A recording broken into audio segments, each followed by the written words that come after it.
বিসমিল্লাহির রহমানির রহিম। স্লোগান হবে না, স্লোগান চুপ চুপ। নো স্লোগান, স্লোগান না, চুপ করে শুনতে হবে সবাইকে। মাগরিবের আজান দেবে একটু পরে, অল্প সময় অল্প। বিসমিল্লাহির রহমানির রহিম।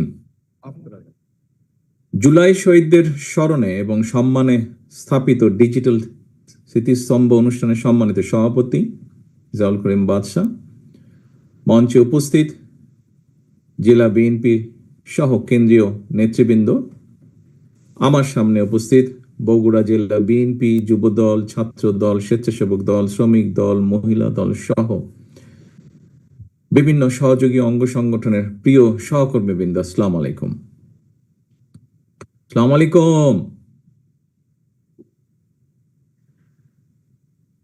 আমার বক্তব্যের প্রথমেই আমি শহীদ ওসমান হাদির আত্মার মাগফিরাত কামনা করছি। প্রিয় সহকর্মীবৃন্দ, আমাদের যে এই আজকের অনুষ্ঠানটি, এই অনুষ্ঠানটি কি আমরা নাম কি দিয়েছি? আমরা নাম দিয়েছি যে জুলাই শহীদদের স্মরণে স্থাপিত ডিজিটাল স্মৃতিস্তম্ভ। জুলাই আন্দোলনে আমরা আমাদের যে সকল ভাইদেরকে হারিয়েছি, যারা শহীদ হয়েছেন, স্বাভাবিকভাবেই তারা এই প্রজন্মের তরুণ সদস্য ছিলেন। এই প্রজন্মের বা এই যুগের অন্যতম আবিষ্কার বা অন্যতম খুব পপুলার একটি মাধ্যম হচ্ছে আইটি মাধ্যম, ইন্টারনেট যেটিকে আমরা বলি।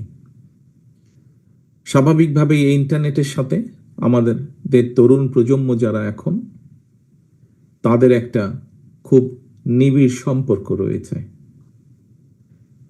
কিন্তু এই ইন্টারনেটের একটি হয়তো সমস্যা রয়ে গেছে, সেটা হচ্ছে ব্যয়বহুল। সবার জন্য অনেক সময় এফোর্ড করা সম্ভব হয়ে ওঠে না। আবার একইভাবে এই ইন্টারনেটের মাধ্যমে আমাদের তরুণ প্রজন্মের বহু সদস্য, সারা বাংলাদেশে ছড়িয়ে ছিটে থাকা বহু সদস্য এই ইন্টারনেটের মাধ্যমে সংযুক্ত হওয়ার মাধ্যমে তারা তাদের বিভিন্ন রকম, ছোট হোক বড় হোক, যার পক্ষে যতটুকু সম্ভব, তাদের কর্মসংস্থানের ব্যবস্থাও তারা করে থাকে। বহু সদস্য তরুণ প্রজন্মের, যদিও আমি বারে বারে বলছি তরুণ প্রজন্ম শুধু না, এখানে কম বেশি সব প্রজন্মেই সদস্যরাই ইন্টারনেটের সাথে কম বেশি নারী পুরুষ সকলেই সংযুক্ত। তবে তরুণ প্রজন্মের মধ্যে এটার ব্যবহারটা বেশি, এবং তরুণ প্রজন্মের বহু সদস্য পড়ালেখার জন্য এই ইন্টারনেটকে ব্যবহার করে থাকেন। আজকে আমরা যেটি আগামী দিনে বাংলাদেশে করতে চাই, সেই কাজটি যেটি সরকার বা দেশের পক্ষ, রাষ্ট্রের পক্ষ থেকে আমরা করতে চাই, সেই কাজটি আমরা আমাদের দলীয় অবস্থান থেকে প্রথমে শুরু করেছি। দলীয় অবস্থান থেকে আমরা এই জন্য শুরু করেছি যে আমরা যেটা চাই করতে, যেটা বলি আমরা, সেটি আমরা নিজেরা প্রথমে চেষ্টা করি। এইটি এর আগেও প্রমাণিত হয়েছে এবং এটি বর্তমানে আমরা প্রমাণ করার জন্য আমরা আজকে এই উদ্যোগটি গ্রহণ করেছি। এর আগে আমাদের আইটি সম্পাদক জনাব ওয়াহিদুজ্জামান, ওনার বক্তব্যে উনি বলেছেন খুব সংক্ষেপে যে বগুড়ার শহরের 20টি জায়গায় আমরা এই ডিজিটাল স্তম্ভ তৈরি করেছি। এখন এই ডিজিটাল স্তম্ভটি কি? ডিজিটাল স্তম্ভটি হচ্ছে আমরা ইন্টারনেটের সুবিধাটা যাদের জন্য ব্যয়বহুল বা কষ্টকর, যাদের পেতে সমস্যা হচ্ছে ইন্টারনেট কানেকশন, তাদের জন্য আমরা এই ব্যবস্থাটা করতে চাইছি। আমাদের আগামী দিনের যে লক্ষ্য, সেটি হচ্ছে ইনশাল্লাহ আল্লাহর রহমতে আগামী নির্বাচনে বাংলাদেশ জাতীয়তাবাদী দল বাংলাদেশের মানুষের সমর্থনে ইনশাল্লাহ সরকার গঠনে সক্ষম হলে আমরা এই ইন্টারনেট সেবাটাকে আরো ইজি করে আনতে চাই মানুষের জন্য, বিশেষ করে তরুণ প্রজন্মের জন্য। একটু আগেই যেই কথাটি আমি বলেছি যে এই ইন্টারনেট কানেকশনের সাথে বা এটার ইন্টারনেট ফ্যাসিলিটির মাধ্যমে বহু তরুণ প্রজন্মের বহু সদস্য বিভিন্নভাবে কর্মসংস্থানের ব্যবস্থা করে থাকে। এই বিষয়টি যাতে আরো ইজি করা সম্ভব হয়, যেমন আজিজুল হক কলেজে যে কানেকশনটা দেওয়া হয়েছে, এটি ফ্রি কানেকশন। এটিতে সেখানে লগ ইন করার জন্য স্বাভাবিকভাবেই কয়েকটি প্রসিজিওর থাকবে। এই প্রসিজিওরটি ফিল আপ করার পরে যে কোনো সদস্য 1 থেকে 1.5 ঘন্টা ফ্রি ইন্টারনেট পাবে। এখন আপনারা হয়তো প্রশ্ন করতে পারেন, শুধু 1-1.5 ঘন্টাই পাবে? না, 1-1.5 ঘন্টা পাবে না। 1 ঘন্টা বা 1.5 ঘন্টা পরে সেটা ডিসকানেক্ট হয়ে যাবে, তখন আবার নতুন করে সে ওটাতে লগ ইন করতে পারবে। অর্থাৎ তার যতক্ষণ সময় সেটি করতে পারবে, এবং এটির জন্য তাকে কোনো পে করতে হবে না। এর মাধ্যমে কি হবে, যারা ছাত্রছাত্রী তারা তাদের ইন্টারনেট সংক্রান্ত যেগুলা পড়ালেখার বিষয় আছে সেই কাজগুলো তারা সম্পন্ন করতে পারবে। আমাদের তরুণ সমাজের অনেকে আছে যারা হয়তো ইন্টারনেটে বিভিন্ন রকম কাজ করে থাকে। কেউ হয়তো অনলাইন শপিং এর কাজ করে থাকে, বিভিন্ন জিনিস এখান থেকে কিনে ওখানে সে বিক্রি করছে ইন্টারনেটের মাধ্যমে। কেউ হয়তো ডিজাইনিং এর কাজ করে থাকে, কেউ হয়তো ডাটা প্রসেসিং এর কাজ করে থাকে, কেউ হয়তো কল সেন্টারের কাজ করে থাকে। অর্থাৎ এই মানুষগুলোকে যতটুকু সম্ভব একটু হলেও সুবিধা তৈরি করে দেওয়া, যাতে তাদের কাজের জন্য কিছুটা সুবিধা হয়। এবং এটি পর্যায়ক্রমিকভাবে ইনশাল্লাহ, একটু আগেই যেটা বললাম যে আল্লাহর রহমতে আমরা সরকার গঠনে সক্ষম হলে বিএনপি এই সুবিধাটা আমরা সারা বাংলাদেশে ধীরে ধীরে আমরা ছড়িয়ে দিতে চাই, যাতে সারা বাংলাদেশের তরুণ সমাজ সহ সকল মানুষ যাদের প্রয়োজন তারা এই সুবিধাটি ব্যবহার করতে পারেন। এবং এই সুবিধাটি ব্যবহার করার মাধ্যমে মানুষ, বিশেষ করে তরুণ প্রজন্ম, তারা যাতে তাদের কর্মসংস্থানের ব্যবস্থা করে ফেলতে পারে। প্রিয় সহকর্মীবৃন্দ, এর ভিতরেই আপনারা এর মধ্যে অনেকেই উপস্থিত ছিলেন, সেটি বিএনপি, ছাত্রদল, যুবদল, স্বেচ্ছাসেবক সহ বিভিন্ন অঙ্গ সহযোগী সংগঠনে আমাদের এখানে নেতৃবৃন্দ উপস্থিত ছিলেন। আমরা কতগুলো বিষয় আগামীতে আমরা ইনশাল্লাহ সরকার গঠন করতে পারলে আমাদের যে 31 দফা আছে, 31 যেই দফাটি আমরা প্রায় 2.5 বছর আগে জনগণের সামনে উপস্থাপন করেছিলাম, তার ভিতরে অনেকগুলো বিষয় আছে। সেখানে সাংবিধানিক বিষয় আছে, সেখানে আইনগত বিষয় আছে, সেখানে মানুষের কর্মসংস্থানের বিষয় আছে, মানুষের স্বাস্থ্য, চিকিৎসা, সেখানে নারীদের এম্পাওয়ারমেন্টের বিষয় আছে, সকল কিছু আছে। কিন্তু যেহেতু 31 দফা মানুষের জন্য সবসময় মনে রাখা সম্ভব হয় না, সেই জন্য ওটাকে ছোট করে নিয়ে এসে আমরা 7টি বিষয় আপনাদের সামনে উপস্থাপন করেছি। যেমন একটি খুব পপুলার বিষয় ফ্যামিলি কার্ড। এর মধ্যে নিশ্চয়ই সবাই ফ্যামিলি কার্ডের সাথে পরিচিত হয়েছেন না আপনারা? ফ্যামিলি কার্ডের সাথে এই ফ্যামিলি কার্ডটি আমরা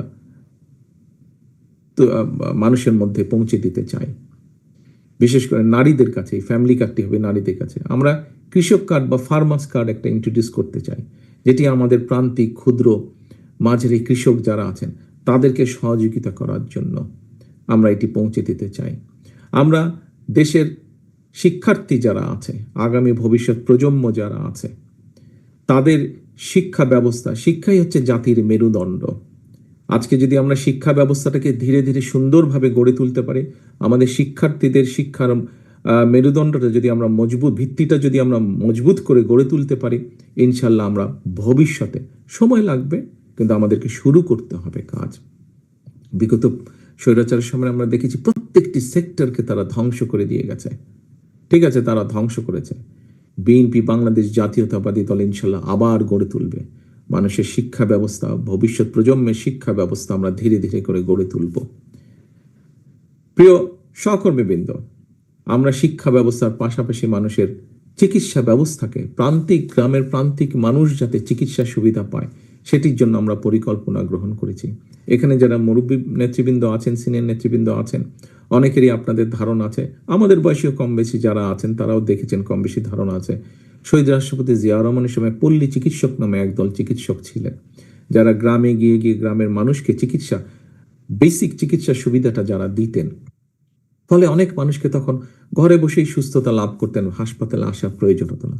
আমরা ঠিক একইভাবে সেই কাজটি আবার শুরু করতে চাই স্বাস্থ্যকর্মী নিয়োগের মাধ্যমে। আমরা দেশে মোটামুটিভাবে পরিকল্পনা যে আমরা 1 লক্ষ স্বাস্থ্যকর্মী নিয়োগ করতে চাই। এই স্বাস্থ্যকর্মী নিয়োগ করে একদিকে যেরকম কর্মসংস্থান হবে, আবার একইভাবে আমরা নারীদের কর্মসংস্থানের ব্যবস্থা করতে চাই। 1 লক্ষের মধ্যে অন্তত 80 থেকে 85% আমরা নারী স্বাস্থ্যকর্মী নিয়োগ করতে চাই। প্রিয় সহকর্মীবৃন্দ, শুধু এখানেই আমরা কর্মসংস্থানের ব্যবস্থা করতে চাই না।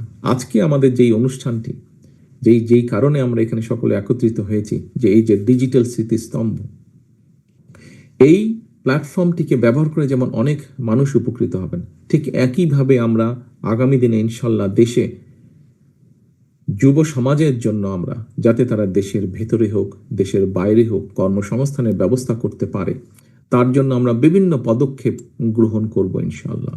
যেমন আমাদের ভোকেশনাল ইনস্টিটিউটগুলো মডার্নাইজ করার মাধ্যমে আমরা এখানে বিভিন্ন রকম আরো নতুন সাবজেক্ট ইন্ট্রোডিউস করব। যেই সাবজেক্টগুলো আমাদের প্রয়োজন নেই সেগুলোকে আমরা বাদ দিয়ে দেব। আমাদের দেশের মানুষ পৃথিবীর যে সকল দেশগুলোতে সাধারণত যায়, ইউরোপের কোথায় কোথায় কি কি কর্মসংস্থানের ব্যবস্থা আছে, জাপানে কি কি কর্মসংস্থানের ব্যবস্থা আছে, মধ্যপ্রাচ্যে কি কি কর্মসংস্থানের ব্যবস্থা আছে। আমরা শুনেছি যে চীনে অনেক জনসংখ্যা, কিন্তু এই মুহূর্তে চীনেও আস্তে আস্তে তাদের শ্রমিক প্রয়োজন এবং দক্ষ শ্রমিক প্রয়োজন। কিভাবে আমরা চীনে শ্রমিক পাঠাবো, কিভাবে ইউরোপে পাঠাবো আমাদের মানুষদেরকে, কিন্তু শুধু শুধু পাঠাবো না, আমরা তাদেরকে ভাষা শিক্ষা দেব, তাদেরকে বিভিন্ন প্রকার ট্রেনিং আমরা দেব, যেই কাজটি সে গিয়ে ওখানে সহজে যাতে সে চাকরি পেতে পারে। আমরা এইভাবে পুরো পরিকল্পনা সাজাচ্ছি। প্রিয় সহকর্মীবৃন্দ, বিশেষ করে তরুণ সমাজের যে সদস্য এখানে আপনারা যারা বসে আছেন, আজকের এই ডিজিটাল স্মৃতিস্তম্ভের সাথে আরেকটি এক্সাম্পল আমরা বলি। আপনাদের মধ্যে এখানে নিশ্চয়ই অনেকে আছেন যারা যেই কাজগুলো আমি বলেছি ডিজিটাল প্ল্যাটফর্মে যারা কাজগুলো করেন।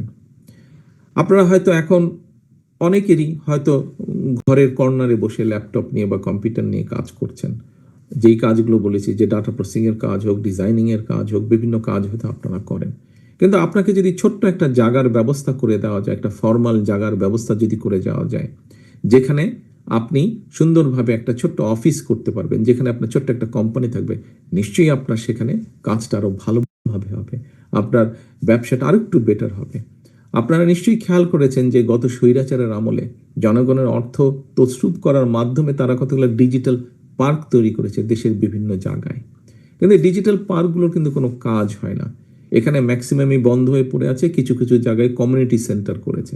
আমরা এগুলোকে রিফাবলিশ করার মাধ্যমে আমাদের যে তরুণ সমাজের যারা সদস্য আছে, যারা অনলাইনে বিভিন্ন রকম কাজ করে, কন্টেন্ট মেক করে, অথবা ডিজাইনের কাজ করে, অথবা ডাটা প্রসেসিং এর কাজ করে, এর বাইরেও বিভিন্ন কাজ করে, এই মানুষগুলোকে আমরা এখানে জায়গা করে দেব। আজকের এই যে ডিজিটাল স্মৃতিস্তম্ভ আজিল হক কলেজ কানেকশনটা দেওয়া হচ্ছে, ওটা যেরকম ফ্রি হবে, ঠিক একইভাবে আমরা এই যে আইটি পার্কগুলো আছে, এই আইটি পার্কগুলোর মধ্যেও আমরা ফ্রি ওয়াইফাই এর ব্যবস্থা করব এখানে, এবং সেখানে আমরা যারা সত্যিকারভাবে এই কাজগুলোর সাথে যারা সম্পর্কিত এরকম তরুণ সমাজের সদস্যদেরকে আমরা সেখানে জায়গা করে দেবো, একটা স্পেস করে দেবো, তার যাতে নিজের একটা ছোট্ট অফিস হয়, সুন্দর অফিস হয়। হয়তো প্রথমে একজন কাজ করছে, হয়তো 2-4-5 বন্ধু মিলে একটা ছোট্ট কোম্পানি খুললো, আস্তে আস্তে তাদের কাজের পরিধি বাড়বে। আমাদের যেগুলা আমরা বিভিন্ন ভোকেশনাল ইনস্টিটিউট বা ট্রেনিং ইনস্টিটিউট আমরা তৈরি করতে চাচ্ছি, সেখানে আমরা তরুণ সমাজের কর্মসংস্থানের জন্য সেখানে আমরা যেমন এই টেকনিক্যাল ট্রেনিংগুলো দেব, একই সাথে কোন টেকনিক্যাল ট্রেনিংটা নিলে কোন দেশে গেলে তার কর্মসংস্থান খুব সহজে হবে, সেই দেশের ভাষা আমরা তাদেরকে শিক্ষা দেব। আমরা কয়েকটি ভাষা বেছে নিয়েছি। এখন মোটামুটি পৃথিবীতে যেই ভাষাগুলোর ডিমান্ড বেশি বা যেই ভাষাগুলো দেশে গেলে কর্মসংস্থানের সুযোগ সহজেই পাওয়া যাবে, সেই ভাষাগুলো আমরা কম বেশি রিসার্চ করে বের করেছি, সেগুলো আমরা শিখাবো সেই সকল ট্রেনিং ইনস্টিটিউটে। কাজেই প্রিয় সহকর্মীবৃন্দ, মূল কথা হচ্ছে আমাদেরকে এখন সামনে যেই সময় এসেছে, এই সময় আমাদের মূল কাজ একটাই, করব কাজ, গড়ব দেশ, সবার আগে বাংলাদেশ। এটাই হতে হবে আমাদের মূল লক্ষ্য, এটাই হতে হবে আমাদের মূল টার্গেট, এটাই হতে হবে, এটাই আমাদেরকে অ্যাচিভ করতে হবে। আমরা আন্দোলন করেছি, সংগ্রাম করেছি 71 সাল থেকে 24 পর্যন্ত। আমাদের দেশের বহু মানুষ বিভিন্ন সময় শহীদ হয়েছেন, আত্মহতি দিয়েছেন, বহু মানুষ নির্যাতিত হয়েছেন, বহু মানুষ পঙ্গুত্ব বরণ করেছেন, দল মত নির্বিশেষে, শুধু রাজনৈতিক দল না, রাজনৈতিক দলের বাইরে। আজকে যাদের স্মরণে আমরা ডিজিটাল স্তম্ভ করছি, এর মধ্যে বহু শহীদ আছেন, বহু মানুষ আছেন, বহু সদস্য আছেন যারা গুরুতর অসুস্থ হয়ে এখনো ঢাকা সহ বিভিন্ন হাসপাতালে চিকিৎসাধীন আছেন। এদের মধ্যে বহু মানুষ আছেন যারা কোনো রাজনৈতিক দলের সদস্য নয়, শুধুমাত্র তারা এই দেশকে ভালোবেসেই সেদিন স্বৈরাচারের বিরুদ্ধে রাজপথে নেমে এসেছিলেন। বহু মায়েরা আছেন যারা দেশকে মুক্ত স্বৈরাচারের কবল থেকে মুক্ত করার জন্য সেই জুলাই আগস্ট মাসে রাজপথে নেমে এসেছিলেন। বহু রিক্সা চালক, বহু সিএনজি চালক সহ সমাজের বিভিন্ন শ্রেণী পেশার মানুষ সেদিন বেরিয়ে এসেছিলেন রাজপথে, দেশকে মুক্ত করেছিলেন স্বৈরাচারের কবল থেকে। আজ দেশ মুক্ত হয়েছে অত্যাচারের হাত থেকে, স্বৈরাচারের হাত থেকে। এখন কি পরবর্তী কাজ হচ্ছে দেশকে গড়া। প্রিয় সহকর্মীবৃন্দ, আপনারা বগুড়া জেলার অধিবাসী। বগুড়া জেলার অধিবাসী হিসাবে আপনাদের এই জেলার একজন সন্তান আছে। কে সে? মরহুম শহীদ রাষ্ট্রপতি জিয়াউর রহমান। উনি আপনাদের এই এলাকার সন্তান।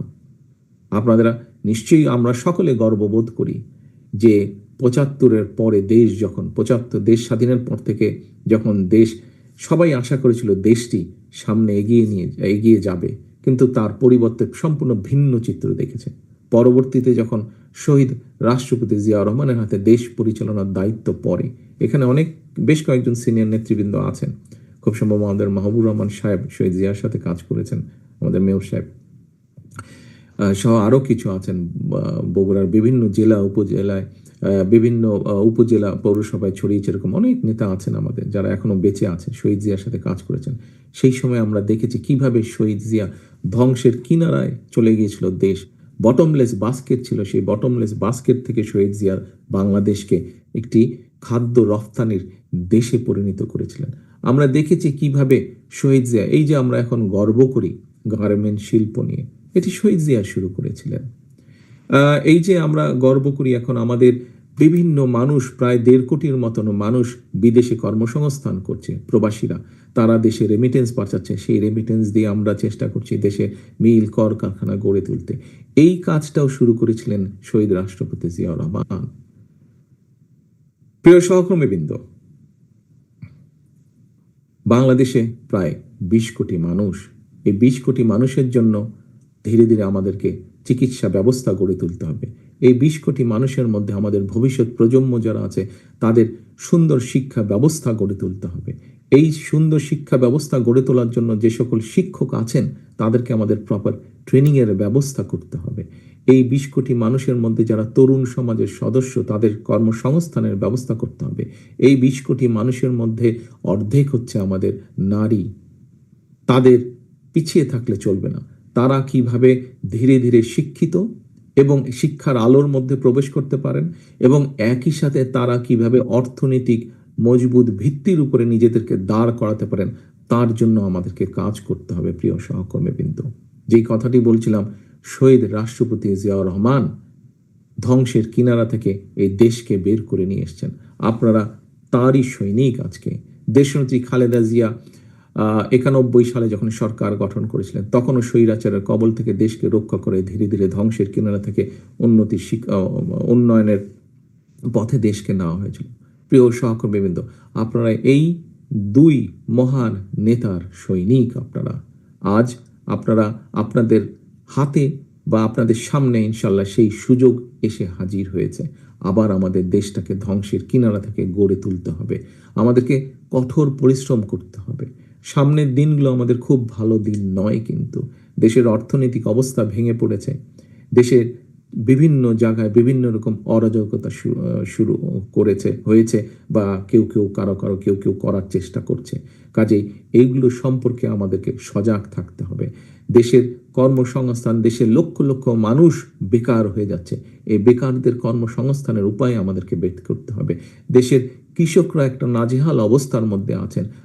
অনেক সময় তারা তাদের উৎপাদিত ফসলের ন্যায্য মূল্য পাচ্ছে না। বাজার ব্যবস্থার মধ্যে যেভাবে ভেঙে পড়েছে, যেভাবে বিভিন্ন দুষ্ট চক্র ঢুকেছে, তার থেকে এটাকে বের করে নিয়ে আসতে হবে, যাতে মানুষ সহজে ন্যায্য মূল্যে তাদের নিত্য প্রয়োজনীয় দ্রব্যগুলো তাদের হাতের নাগালের মধ্যে পায়। কাজেই আমরা যদি সকল কিছু বিবেচনা করি, আমাদের সামনে অনেক অনেক অনেক কাজ, প্রিয় সহকর্মীবৃন্দ, আমাদের সকলকে এখন ঐক্যবদ্ধ থাকতে হবে। সেটি আমরা বিএনপির নেতাকর্মীরাই হই, সেটি অন্য দলের নেতাকর্মী যারা গণতন্ত্রে বিশ্বাস করে। আজকে এই যে শহীদ ওসমান হাদি যে শহীদ হয়েছেন, যে মানুষটি শহীদ হয়েছেন, এই মানুষটিও কিন্তু গণতন্ত্রের পথেই ছিলেন। এই মানুষটিও কিন্তু আগামী নির্বাচনের একজন প্রার্থী ছিলেন, অর্থাৎ উনি একজন প্রার্থী ছিলেন। ঢাকা ৮ আসনের উনি প্রার্থী ছিলেন এবং এটির মাধ্যমে প্রমাণিত হয় যে শহীদ ওসমান হাদি নিজেও গণতন্ত্রে বা ভোটের রাজনীতিতে বিশ্বাস করতেন উনি, এবং সেই জন্যই উনি নিজেও প্রার্থী ছিলেন। কাজেই আজকে শহীদ ওসমান হাদির প্রতি যদি সম্মান রাখতে হয় আমাদেরকে, আজকে আমাদের জুলাই শহীদদের প্রতি যদি সম্মান রাখতে হয়, জুলাই যোদ্ধাদের প্রতি যদি সম্মান রাখতে হয়, আজকে আমাদের ৭১-এর শহীদদের প্রতি যদি সম্মান রাখতে হয়, ৭১-এর মুক্তিযোদ্ধাদের প্রতি যদি সম্মান রাখতে হয়, তাহলে আমাদের একটাই লক্ষ্য হতে হবে এখন, দেশের মানুষের জন্য যেভাবে হোক শান্তি প্রতিষ্ঠা করা এবং দেশের জন্য কাজ করা, দেশকে সামনে নিয়ে যাওয়া। প্রিয় সহকর্মীবৃন্দ, আসেন, লক্ষ্য উদ্দেশ্য সামনের দিনে একটাই, করব কাজ, গড়ব দেশ, সবার আগে বাংলাদেশ। আল্লাহ হাফেজ। বাংলাদেশ জিন্দাবাদ। বাংলাদেশ জাতীয়তাবাদী দল জিন্দাবাদ।